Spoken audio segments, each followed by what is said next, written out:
কৃপণ। রবীন্দ্রনাথ ঠাকুরের লেখা।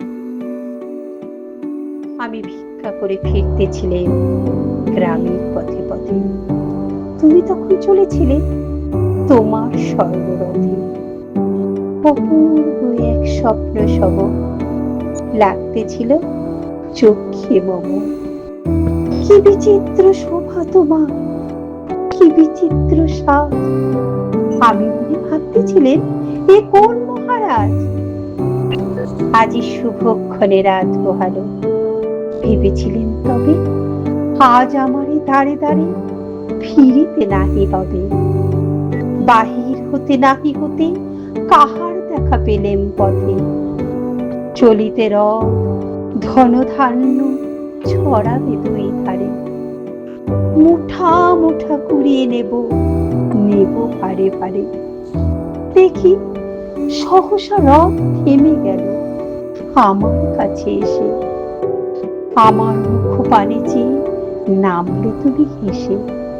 দেখে মুখের প্রসন্নতা জুড়িয়ে গেল সকল ব্যথা। হেনকালে কিসের লাগি তুমি আকস্মা? আমায় কিছু দাও গো বলে পাড়িয়ে দিলে হাত।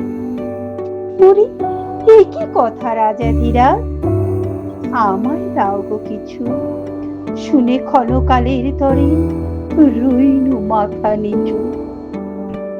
তোমায় কি বা অভাব আছে ভিখারি ভিক্ষুকের কাছে? এ কেবল কৌতুকের বসে আমায় প্রবঞ্চনা। ছুলে হাতে দিলেন তুলে একটি ছোট কণা। যবে পাত্রখানি ঘরে এনে উজাড় করি, এ কি ভিক্ষা মাঝে একটি সোনার কণা দেখি।